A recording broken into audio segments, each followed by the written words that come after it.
Hello and welcome to episode 30 of Afrikanists Assemble. This is the first episode of season 4, which honestly boggles my mind. We're back with many returning contributors and some new ones, to whom we'll be posing provocative questions every month. This month's question, which is based on research by our colleagues Lara Stephanie Krausal-Zaidi and Irene Brunotti at the University of Leipzig, gets potentially quite personal about our contributors' encounters with language. This is what we asked them all. Has a word ever crashed into your body? To put it another way, can you think of a specific situation where a word or phrase, uttered or written, affected you physiologically or emotionally? Feel free to tell your word-body crash story. Let's listen respectfully to the words that have crashed into the brave contributors who answered this month. The word that has crashed into me and has for some reason affected me both psychologically and emotionally is the word widow. Growing up, thinking about a widow, I always thought about someone that is over 60 or 70 years old who has lived a full life and lost someone to, circumstances that they cannot contain, but never something that was used on, someone in their 30s, in their early 30s. And so when that was used on me, first, I remember sitting in a waiting bay in the ICU of a hospital and thinking about how every single doctor was telling me that my husband wasn't coming back to life again. And I remember telling my friend, Betty, I can't be a widow at 32. It's not possible. God is not that cruel. He can't let me. It can't happen. I said that word myself at the beginning. And then it happened. And then I didn't repeat the word, but I remember telling my friend Betty, God is cruel after all. He let it happen. And months later, after it all happened, I remember someone speaking while I was present, and they were introducing me to someone, and they just said she is a widow. I had never thought about it. It's something that I said while I was grieving, never thought about it again until it was used to describe me and who I am. She is a widow, and that crashed. I don't exactly say that I have recovered from that. Even when it is mentioned in regards to me at this moment, I haven't recovered from it. That word keeps crashing into me and crushing me both emotionally and psychologically. I hope it stops, but it still does.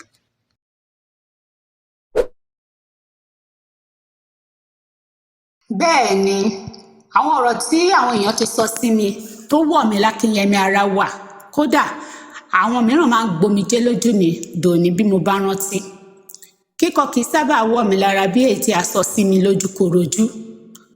Ọ̀kan nínú rẹ̀ ni èyí tí ẹnìkan sọ sí mi nígbà tí mo wà ní kékeré tó wí pé ẹni wáyé ké bàláyé láyé, èdè Ìlúwa ló fi sọ.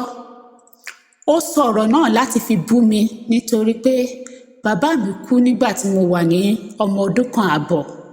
N kò gbọ́njú mọ́ bàbá mi. Inú àwòrán ni mo ti máa ń rí wọn. Ọ̀rọ̀ náà pa mí lẹ́kún gan-an ni nígbà náà. Ó sì máa ń pa mí lẹ́kún dòní bí mo bá rántí.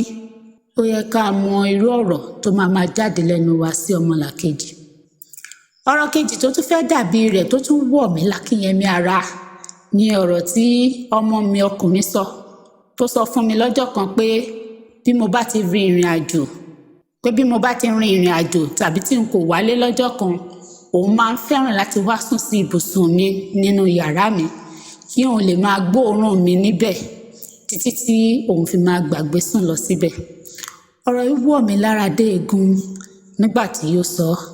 Gbogbo ìgbà ni mo máa ń rántí ọ̀rọ̀ yìí, pàápàá nígbà tí n kò bá sí nílé. Ọkàn rẹ̀ sì máa ń fà mí. Ẹ ṣeun.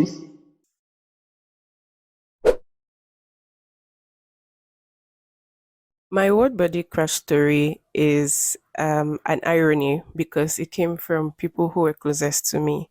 And I will give a background. So I have the Nocturnal syndrome, which otherwise we call K-leg in Nigeria. And so growing up, it's somehow I was made to believe that it was my fault that my knees were knocked. So in Yoruba, they will say "Elese osi meji," or in English, two left legs.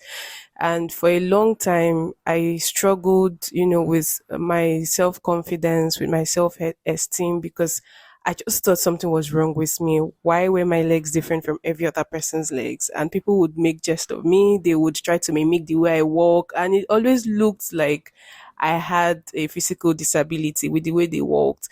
But there's a particular thing someone very close to me said that, it was like one of the ways they used to abuse me.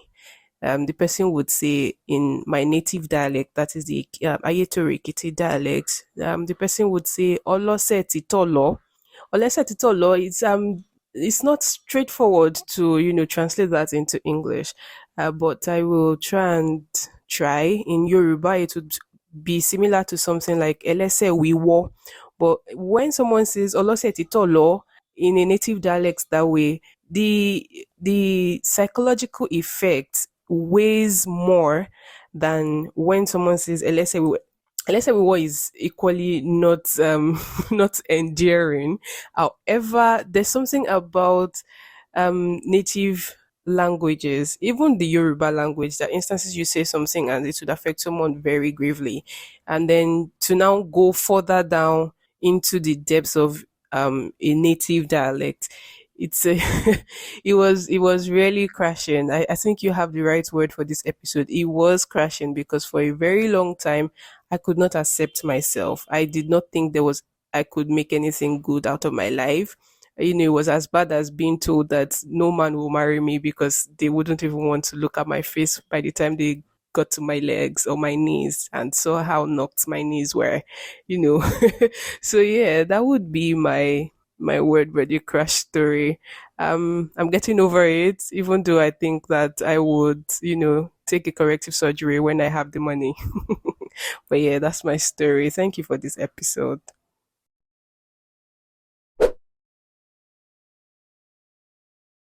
The word sokosọko came to mind as a word that hit the body when I read your question.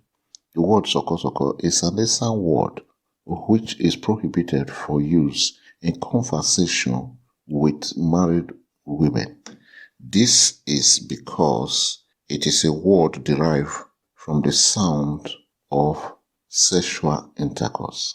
It is prohibited because it is a violation of the sexual right of the married woman and her husband, and an abuse to an acclaimed married woman in a community. It also indicates that adultery has been committed when used in conversation with a married woman. When this has been established, the implication is that the man who used the word would have to pay for ritual indemnity from the act of violation. The indemnity is handled by the larger family of the woman known as Ebe. The restriction of this word for use in conversation in Esan lands with married women is known to the point that it is fused into a proverb which goes thus: Airi soko soko do warrior zoje, which means you do not play with a married woman with sokosoko. This serves as a reminder and put the community aware of the height that it is prohibited. So in the community, not only me, but all married and responsible men are hit by this word when used because it is generally prohibited.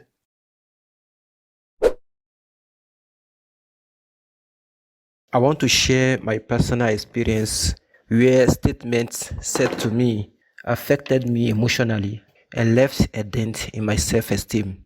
I grew up in a French-speaking country before relocating to Nigeria. Back there in Cote d'Ivoire, we used Yoruba as the language of communication at home and in all our interactions with the Yoruba community. So I grew up speaking my mother tongue, and I thought I could speak it very well, at least to some extent. When I came back to Nigeria, I was shocked that whenever I communicated in Yoruba, some would tell me that also Yoruba be takwa. That is, you speak Yoruba like the Tapas, an ethnic group in Nigeria. Some will even tell me, oh boy Yoruba, you don't speak Yoruba. A blunt way of telling me that I don't sound Yoruba when I speak. Those statements were indirectly mocking my Francophone accent, and because of that, I avoided speaking Yoruba in public. I had the same experience with English. One day I was with a friend listening to the news on the radio, and a Chinese woman was being interviewed in English.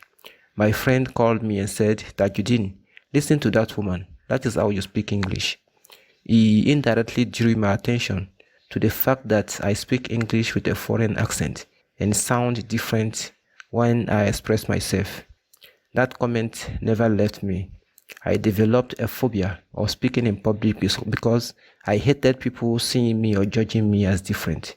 Even today, I wouldn't say I like expressing myself in public unless necessary. Whenever I talk in public, whether in Yoruba or in English, I always remember those derogatory comments, and I start doubting if I'm communicating.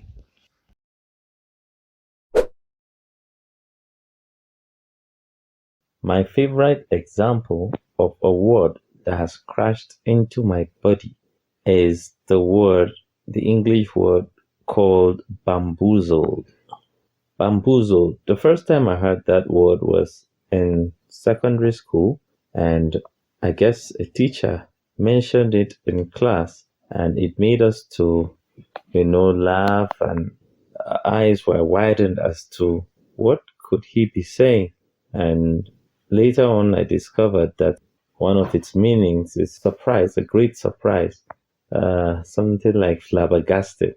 So these words were quite lengthy, but the meaning was short. So this word bamboozled somehow stuck. And anytime someone says anything like, anytime someone mentions the word, like I sort of get goosebumps, and then I recall the first time I heard the word bamboozled. And it has nothing, of course, to do with bamboo. It's just a nice word that it's memorable to me. So that's my favorite example of a word body crash story.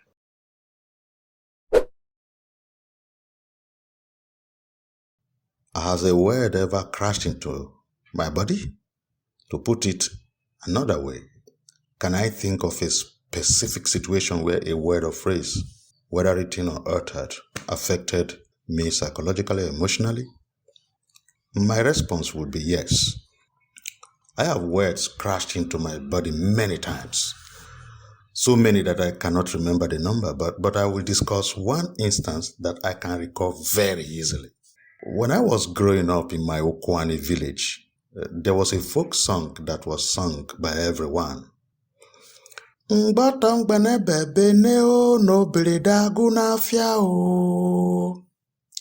meaning is that the girl who wants to be a lady twice, that is, display her femaleness in order to attract a husband, should come and see that machetes have been sold off in the market.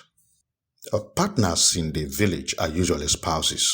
They are married partners. So if a lady opted out of her first marriage relationship and hoping to get into another one by being ladylike, as though she was still in her prime, she would discover that her marriageable male partners are considerably rare.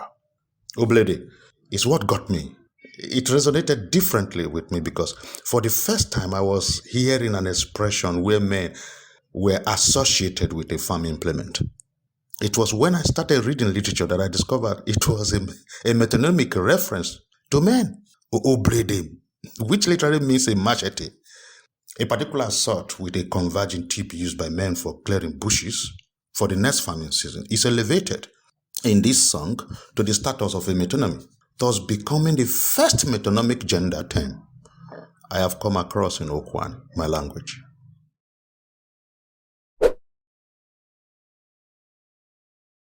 Swali hili linahusu hadithi ya maisha yangu. Karibu miaka 6 iliyopita nilipigiwa simu siku moja asubuhi na wifi yangu na kuniambia mume wako hayupo tena, na yeye alikuwa hakurudi siku hiyo usiku. Kwa hiyo asubuhi nilikuwa natarajia atarudi, na unajua unapotarajia mtu kwa nini hakurudi usiku na mtu mna mahusiano kama mume. Kwa hiyo ulikuwa umeweka katika nafsi yako kwamba akirudi atanijua mimi nani. Lakini kwa bahati mbaya asubuhi unapokea simu na mtu anakuambia mume wako hayupo tena. Kauli hii ya mume wako hayupo tena iligonga, ilipasua kichwa changu na moyo wangu. Sikuweza kuamini, sikujua kama natakiwa kulia au natakiwa kukaa kitako au kufanya nini. Kwa muda mrefu iliniumiza. Kila wakati kumbukumbu zikinirudia, sauti ile ya kuniambia kwamba mume wako hayupo tena inarudi mara nyingi. Na ikirudi ndani ya nafsi yangu, moyo wangu ni kama unapasuka, ni kama unaripuka kabisa. Kwa hiyo ni kauli mbaya ambayo iliniumiza kwa muda mrefu. Hata wakati mwingine ninapokaa na kuleta kumbukumbu ama kuja kumbukumbu ile, yale maneno yanakuja kichwani mwangu, yanarudi vile vile, kama mume wako hayupo tena. Na alipofariki mume wangu, alifariki nikiwa na mtoto wa miaka 3. Kwa hiyo mtoto huyo alikuwa akiniuliza baba yuko wapi. Mara nyingi nilikuwa kabla ya kumjibu, sauti inarudi kichwani na inaniambia mume wako hayupo tena. Neno hayupo tena ni la kawaida kama katika mazingira ya kawaida, lakini kutokana na hali ambayo imetokezea ilikuwa ni mbaya sana. Kwa muda mrefu limekaa linaniumiza, nikifikiri moyo wangu unauma kabisa.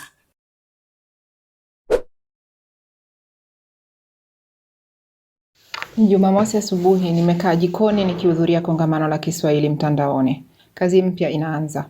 Kipaza sauti hakiko sawa, lakini tayari kuna picha inayotawala skrini yangu nzima. Picha hiyo inaonyesha ufukwe wa Kiwengwa kisiwani Unguja pamoja na vijana wawili wakitembea na kupiga gumzo.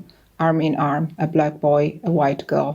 On the slide twasoma, sometimes intermarried, the agony of miscegenation in 3 Zanzibari novels.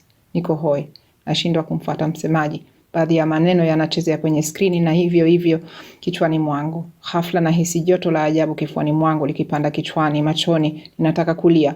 Ila najua haswa kwamba hiyo sio huzuni, ni ghadhabu. Agony, miscegenation, intermarrying ndio maneno matatu ambayo mwili wangu unachanwa nayo, huku nilionayo machoni ndio picha ile ambayo skrini yangu imejaa nayo. Nilikuwa mzungu yule zamani. I feel physically attacked by the reproduction of the fixed racialized understanding of possible human relationships that participates in the mainstream violent discourse constructing any Zanzibari black boy as somebody wanting a ticket to Europe and any white girl as searching for an exotic adventure, making it impossible to recognize any interracial relation outside of this violent predeterminate frame. Lakini msemaji anaendelea kuzungumza kitanga machotara mara 100. Sasa neno hilo la machotara linavuma kama mwangi na kuhanikiza mwili wangu, mji wangu, tumbo langu lililobeba na kumzaa mwili wa mwanangu ambao ndio mwili wa chotara. Kwenye kamusi twakuta chotara, jima class, half caste, mulato. Kwa mfano, kuzaa watoto machotara means miscegenation. Sasa maneno machotara na miscegenation yanashindana na kupigana kelele yakihanikiza mwili wangu. Ninatua ila sijatulia juu ya tafsiri hiyo. Miscegenation, mwanangu akiwemo katika kila seli ya mwili wangu. 2. Miss like in missing something? Is then a chotara a miss thingy, I wonder? Missing his own place in the world that is governed by a highly racialized institutionalized violence? Is then my son missing a place, for instance, in the contemporaneity of Italy where you need to look white to be considered Italian? Kumbe miss doesn't mean missing, it means to mix. Doesn't matter what miss stands for. That word has already crashed differently into my body. Najitahidi kuitizama skrini upya na kufuata wasilisha ninapojikuta mbele ya picha ya pili. Picha ninayoijua vizuri mno. Machotara Hizbu Zanzibar ni nchi ya Waafrika. Ninaangukiwa tena na neno lile. Ninagongwa haswa na neno machotara.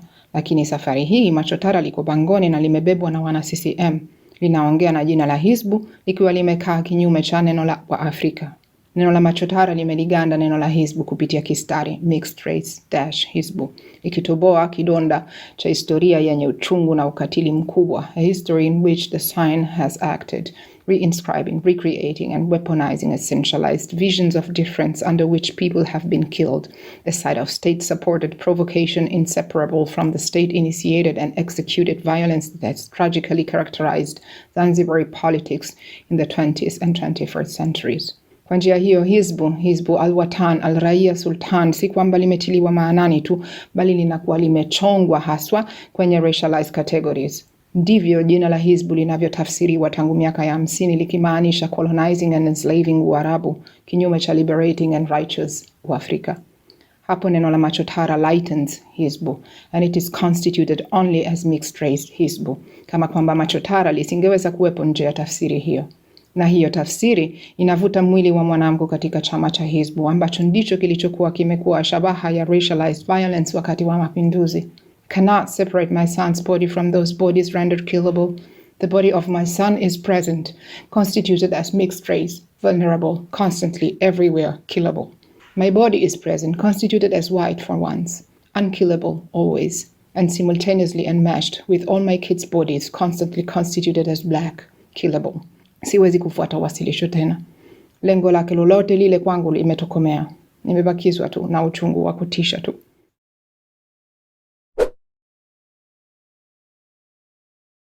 Early this year, 2024, I had a brief conversation with an elderly woman, and our discussion tilted towards conflict resolution, especially between married couples. In the course of our discussion, she emphasized the need for one to hear both sides of a story before responding or arriving at a conclusion. This she clearly conveyed via a Nupe proverb which says, Ewo misunzeni la tukwan. Ewo misunzeni la tukwan. Meaning, a warring faction is not heard alone before applying a whip or rod of correction. What caught my attention was the phrase la tukwan, which translates to applying a whip on an erring individual. Probably this is because the whip some years ago was used to correct one as a child. Well, this phrase, within the context of conflict resolution, psychologically changed my perception positively about resolving quarrels. This is because the imagery depicted in the phrase cautions one not to resolve a dispute by ignoring the other person's viewpoint, but to listen to the concerned warring parties attentively. This, I believe, will enable one not just to get a clearer picture of the matter at hand, but understand and appreciate the dynamics of human relationships better. With this understanding, I believe that conflict resolution will be easy.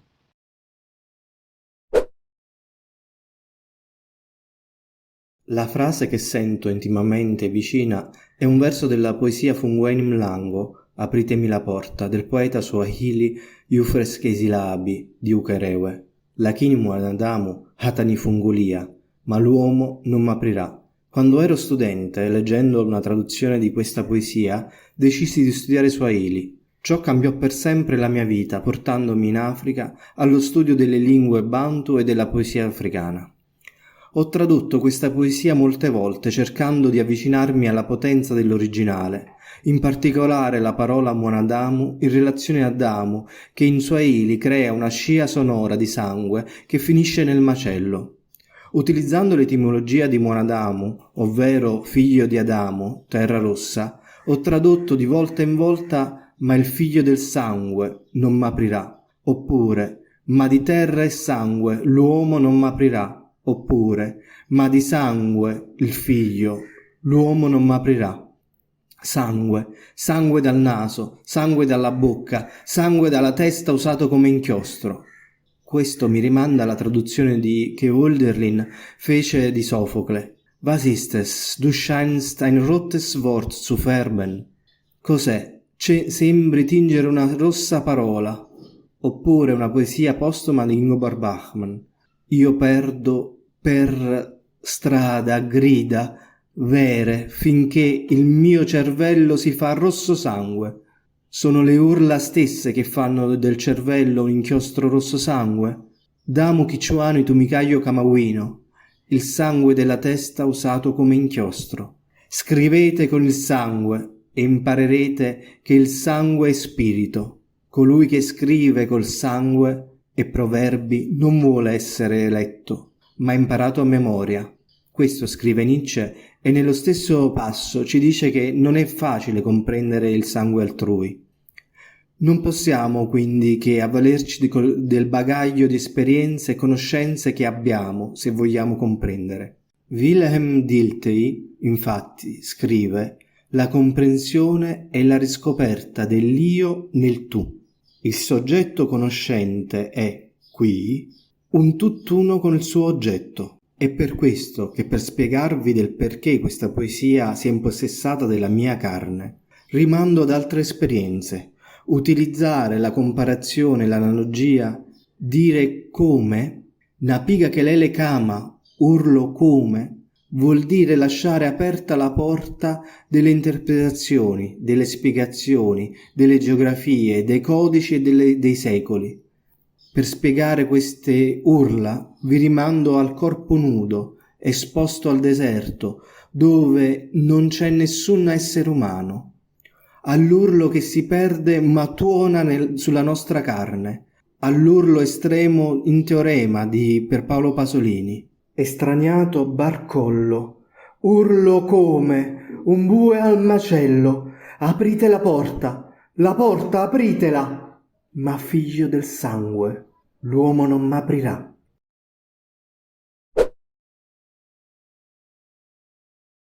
One word in Asante that breaks the heart so much when it is being said to someone is Ejaman. Ejaman is spelled Adwaman.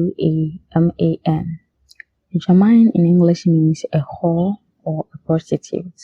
I am to answer the question, has a word ever crashed into my body? The answer is a very big yes. There was a time I had to go to a place with a male friend to work on a project. And on our way, we met one lady. I knew her, but she wasn't my friend. We weren't very close. And when we are talking about age, I am way older than she is. So I kind of demand some respect from her.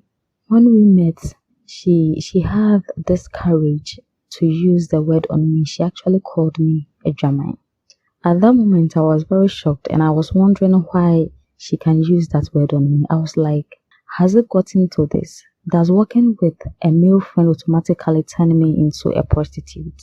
No, I'm not a prostitute. I wouldn't even accept that from my age mate. The guy I was with was even shocked with the word this lady used on me. I don't really know the reason behind the name she used to call me, but I really became angry. I became angry, seriously. So personally, that word is a very offensive word. In the same way, anyone, whomever such a word is used on, will also become angry because it's very offensive. It's just a word, but it's very offensive. The same word can be said to a friend in a more friendly way, and it wouldn't create any issue since they understand their own language and know what they are talking about. But I wouldn't advise anyone to use it on anyone, even if you are kidding. You see, it might create a misunderstanding or cause a fight. If care is not taken, it can even create issues between friends, you see. And talking about prostitutes, even the actual prostitutes, forgive me about my word, those who actually engage in sex business become agitated when they are called with such a name. So imagine the level of anger an innocent person will get into when called with such a word, a German. It isn't an accurate or fair way to describe someone at all. It isn't. It is a very big insult.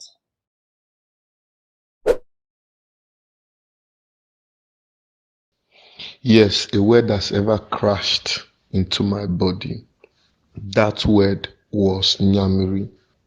Nyamiri is a term, derogatory term, used by northerners, people from northern Nigeria, to refer to people from southeastern Nigeria, Igbos particularly. I schooled in the north. One day after lectures, I was walking out of campus and I now heard Nyamiri. A fellow student called me Nyamiri. That word had an immediate psychological effect on me. I felt dehumanized, I felt defeated, I felt detached from other students. I felt stereotyped. I felt that I was no longer belonging, because why would a fellow student single me out and call me by that name? Well, there are two schools of thought about the origin of that name. One is the people that believe that that name came as a result of Igbos staying in a northern city, Jos. Igbos staying there when they saw people that pushed trucks, sold water, they called them by what their profession, as in Nyamiri, Nyemiri. Nyemiri translated as give me water. So from there, Hausas began calling them Nyamiri. Another school of thought asserts that that name came as a result of the civil war that ended, and then the starving Igbo children, when they saw houses, they were begging for water, as in Nyemiri. So whatever the case is, that word had a negative psychological effect on me because of the stereotype attached to it.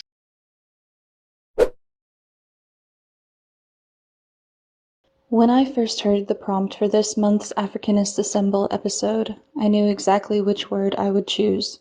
It wasn't really even a consideration, but because of the nature of this particular word and its significance for many women and men all over the world, I hesitated to contribute. How could I discuss this word and its significance to me in an academic context, a context in which personal experiences or anecdotes often need to be couched in the language of the critic, an objective and impersonal observer, in order to be taken seriously? After all, the body into which this word crashes is not the body of the academic. It is not the body of the scholar. If anything, the identity of the scholar and the academic is an armor I have used to protect myself from the full force of this word's cataclysmic crash. Sheathing myself in a chainmail cowl of critical distance offers protection and, if not full impenetrability, then at least a mask behind which the fleshy and porous body can hide from all the piercing and poisonous edges of this word. So I hesitated. I considered silence, if I'm being honest, but that is exactly where the insidious power of this word comes from. I am only one in a long line of bodies for whom to encounter this word is to experience the violence of a word-body crash. In this context, silence can at times be itself a kind of shield, but as with any impregnable barrier, it separates, it divides. It keeps one thing out while simultaneously keeping another thing in. Silence kept out of fear, over time, can also be oppressive. It is like locking oneself in a closet. There may be safety, but there is also darkness, isolation, and uncertainty, while at the same time the original crashing word and world continues to move freely, uninhibited, outside. No, it will not do to keep silent about such a word and its crashing effect on my body. But to speak it is to be seen, and to be seen is to be named, and to be named, in this case, is another kind of isolation. I grew up in a country where to be a woman was to be a statistic, or a potential statistic. To be a woman was to be weaned on violence in some capacity. Our bodies were, to some extent, expected to be crashed into, upon, over, through. Yet to experience such a word, for the word itself is a crash, with my own body. How does a body, yes, a body, return from this? Perhaps it is only through speaking, through storytelling, through language and words that the viscera of the word-body crash begins to coalesce into meaning. Perhaps it is only when spoken that the crashing word begins to lose its weight. But then the question becomes, who speaks such a word? Who has the responsibility and power to wield it? Is it the body into whom it has crashed? Is it the academic? Is it the poet? Is it a child? What is the word? Surely I have spoken it, haven't I?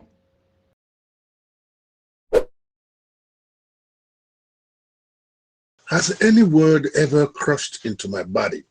Well, to think of it in another way or phrase, has any word actually affected me psychologically or emotionally? Yes. The Yoruba word for poverty and poor people is such a word that each time I think about it, I just wonder, how does the culture relate to people who are struggling? There are different expressions, but one of it says akushe. If you stretch it, it actually means akusinuishe. Somebody who will die in poverty is a poor person. The day I was teaching it in class and I had to explain and break it down, and I looked at the faces of the students, they had their mouths all opened. That, wow. So what other words could you have for a poor person? There are borrowed words like mekunu, which doesn't really carry the same bite as somebody who will die in poverty. Akushe, ishe is poverty, and a poor person is called akushe. There are other light versions of it. Those who are looking at the face of God, those who don't have. You know, you still think, okay, between akushe, somebody who will die in poverty, and somebody who doesn't have. The alaini simply seem to be more acceptable than somebody who will die in poverty. And every time I think about it, I try to list the various words and expressions that Yoruba people use for the poor. But I tell you, I can't get out of calling and labeling somebody as one who will die in poverty. Akushe.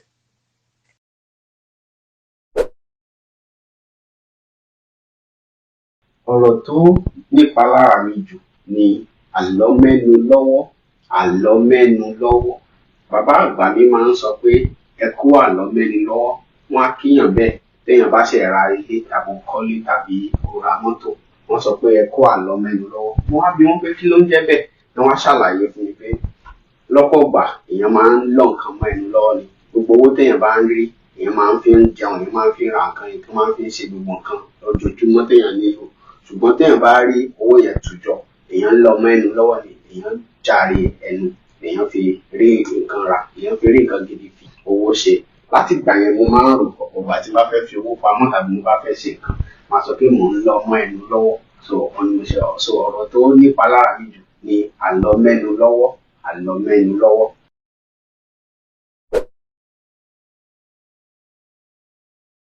Ajụjụ agba nke a sị, o nwetụna mkpụrụ okwu ghasasịrị gị ahụ, itinye ya n'ụzọ ọzọ, ị nwere ike icheta kpọmkwem ebe otu mkpụrụ okwu maọbụ nkebi okwu ghasasịrị gị ahụ maọbụ mmetụta obi gị. Metụọ obi ala kọọrọ anyị akụkọ mkpụrụ okwu ghasasịrị gị ahụ. Nke m agwụla.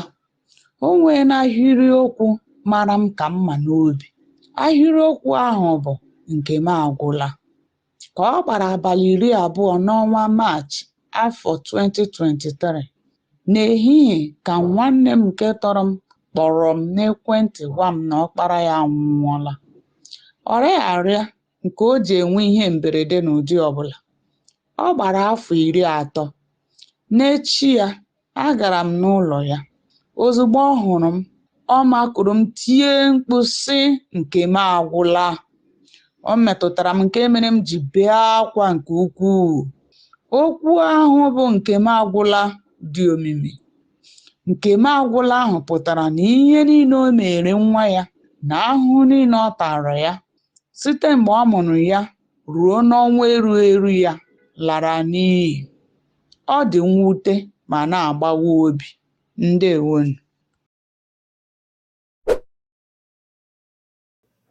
Phew, that was an emotional ride through the bits of language that have crashed into the bodies of our contributors. I want to take this moment to thank all of our contributors on this episode for their openness and vulnerability. There's a lot we can learn from and identify with in your stories. To all you listeners, what word body crash story resonated most with you? If you would like to, please feel free to share your own word body crash story in the comments below. Thank you so much for tuning in to this episode of Afrikanists Assemble. If you would like to see all the episodes that come out this season, I recommend that you subscribe to the channel, and hopefully we'll see you back here next month.